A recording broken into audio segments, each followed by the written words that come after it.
40 दिवसामध्ये 70 वेळा चोरी झाली अयोध्यामध्ये राम मंदिराच्या तिजोरीमध्ये.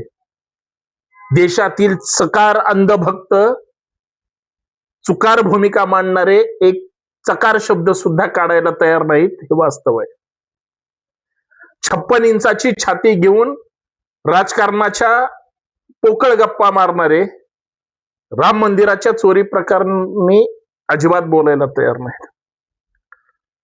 ज्यांनी पक्ष फोडले, संघटना फोडल्या, ज्यांनी माणसात माणूस ठेवला नाही, त्यांनी तिजोरीवर दरोडा टाकला किंवा या देशाची वाट जरी लागली तरी ते चकार शब्द काढणार नाहीत. सगळ्यात महत्वाचं, जे भारताचे नेतृत्व करतात ते महिनोमहिने परदेशवारी करतात, त्यांना भारतातल्या लोकांचे प्रश्न ज्यांना माहीत नाहीत ते या कुठल्याच भूमिकेवर चकार शब्द काढणार नाहीत का? आणि सगळ्यात महत्वाचा माझा प्रश्न की लोकांच्या भावनांशी खेळून, धर्माच्या नावावर मत मागून ज्यावेळेस तुम्ही हिंदूंना फसवताय त्यावेळेस सगळ्या गोष्टी लोकांच्या लक्षात येत आहेत. फक्त लोक बोलत नाहीत, कारण लोकांची जेवढी श्रद्धा देवावर आहे, धार्मिक संकल्पनावर आहे, तेवढीच धर्माचं काम करणाऱ्या आणि धर्माच्या नावावर स्टेटमेंट देणाऱ्यांवर सुद्धा विश्वास आहे, म्हणून लोक गप्प आहेत. पण लोकांना चोरी झाली हे माहित होतं,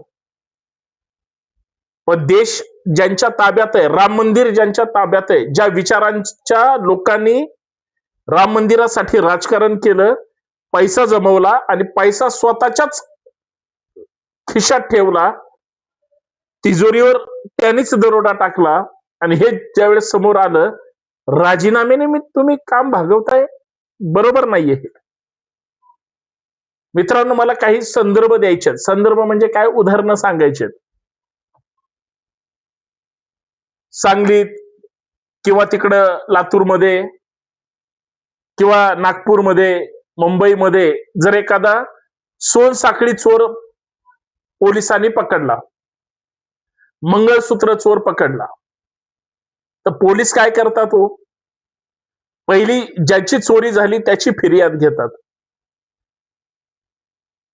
समजा जर धार्मिक स्थळाची, मंदिराची चोरी असेल तर काही दिवसापूर्वी तुळजापूरच्याच तिजोरीमध्ये अफरातफर झाली होती. मागे ज्योतिबाच्या सुद्धा मंदिराचं असंच काहीतरी झालं होतं. कोल्हापूरच्या सुद्धा चर्चा झालीच होती. कुठलंही धार्मिक स्थळ, मी फक्त हिंदूंचं सांगतोय असं तुम्हाला वाटत असेल, मुसलमानांच्या सुद्धा बऱ्याच जमिनी ह्या कशा पद्धतीनं ताब्यात घेतल्या आणि विकल्या हे वेगळं सांगायला नको. इतर धार्मिक स्थळांचं सुद्धा किंवा त्यांच्या तिजोरीवर सुद्धा दरोडाच टाकला जातो, त्यावेळेस त्यांच्यावर सुद्धा गुन्हे होतात. मग मला सांगा, एखाद्या सोन साखळी मंगळसूत्र चोराचा गुन्हा असेल किंवा एखाद्या धार्मिक स्थळातल्या पैशाचे अपहार असेल, ज्यावेळेस FIR होतो, तक्रार होते, त्यावेळेस त्या मंगळसूत्र चोराला अटक होते की नाही, बेड्या घातल्या जातात की नाही, माननीय न्यायालयापर्यंत घेऊन जातात की नाही, आणि मग केस चालू राहते. राम मंदिराच्या तिजोरी चोरी प्रकरणी किती लोक अटक आहेत? जे खरे ट्रस्टी आहेत, ज्यांच्याकडे आर्थिक व्यवहार आहे, जे कोषाध्यक्ष आहेत, त्यांच्यावर गुन्हा दाखल आहे का? लोकांच्या भावना काय सांगतात, लोकांची अपेक्षा काय आहे, आणि तुम्ही काय करताय? एखादा सत्ताधारी पक्षाचं पिल्लू उठतं, काय म्हणतं, राम मंदिराच्या तिजोरीमध्ये चोरी अशा पैशांची झाली ज्या लोकांची भावना चांगली नव्हती, वाईट हेतूने ज्यांनी पैसा जमवलेला आहे, किंवा ज्यांची नियत चांगली नव्हती त्यांचाच पैसा म्हणे तिजोरीतून चोरीला गेला. हे बेअक्कल लोक या पातळीचे आहेत. धर्माच्या नावावर राजकारण केलं, राम मंदिर वही बनाएंगे, तारीख नाही बताएंगे, लढले आपले लोक. मंदिर झालं कोणासाठी? कुणाच्या रोजीरोटीचा प्रश्न मिटलाय, कुणाचं पोट भरतंय तिथं. आम्ही काय करतोय? गल्लीपासून दिल्लीपर्यंत किती राम मंदिर आहेत, सगळीकडचा राम एकच आहे ना. तरी लोकांनी का घर सोडून गाव सोडून अयोध्येला जाऊन हे केलं? कारण श्रद्धा आहे. आणि त्या श्रद्धेच्या, त्या भावनेचा, त्या निष्ठेचा, नीतिमत्तेचा तुम्ही असा अवमान करताय. अरे तुम्ही धर्माचे ठेकेदार म्हणून काम करत असताना जर दिवसा ढवळ्या दरोडे टाकत असाल, चोरी करत असाल, आणि तुम्हाला प्रश्न विचारल्यानंतर तुमची 56 इंचाची छाती अचानक 50 इंचावर कशी काय जाते, 40 इंचावर कशी काय जाते? कारण तुम्ही मान खाली घातलेली असते म्हणून. सत्ताधाऱ्यांकडे एकाकडेही प्रश्नाचं उत्तर नाही. अंधभक्त तर सध्या मूग गिळून गप्प बसले, चकार शब्द काढत नाहीत. काय म्हणतात, माझ्या तर युट्यूबला किंवा फेसबुक पेजला खाली कमेंट टाकतात, संतोष शिंदे तुम्ही कधी पैसे दिले म्हणे. म्हणजे ही ह्यांची कमेंट करण्याची पद्धत. पण आमच्या लोकांना ज्यांना कुणा राग यायला पाहिजे ते कमेंट सुद्धा करत नाही. चर्चा तर लांब की, शेअर तर करायचं लय लांब राहील.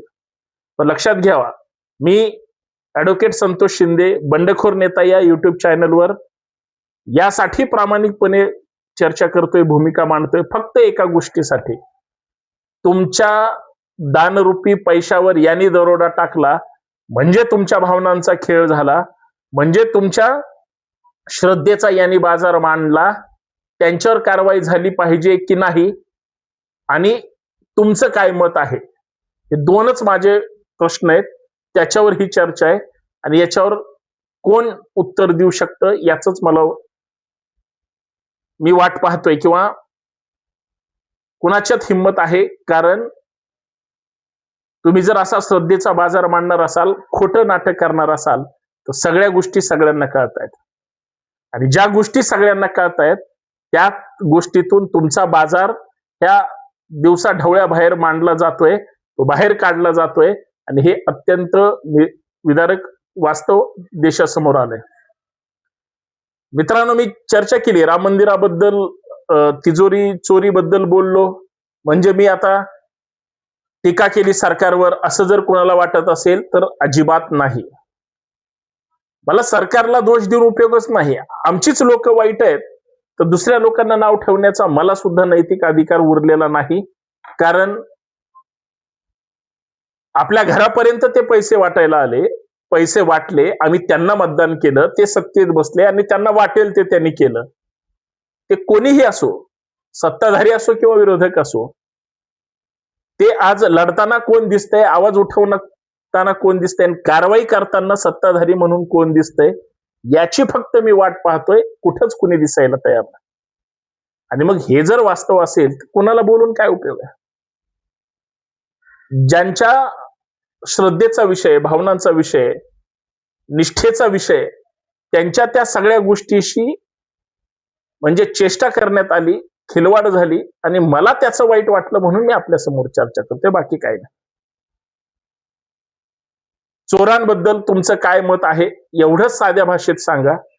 मग ते सत्तेतले असो, त्या ट्रस्टचे असो, किंवा या देशातील धार्मिक विचारांचे चोर असो, हे सगळे दरोडेखोर तुमच्या भावनांशी खेळतात, तुमच्या भावनांवर दरोडा टाकतात. त्याबद्दल आता तुम्ही जागरूक होणार की नाही याचं उत्तर मला हवंय. म्हणून तुमची कमेंट, लाईक किंवा हा व्हिडिओ शेअर करणं अपेक्षित आहे, बाकी काहीच नाही. आणि बंडखोर नेत्याशी जोडले जा. धन्यवाद. मी ॲडव्होकेट संतोष शिंदे.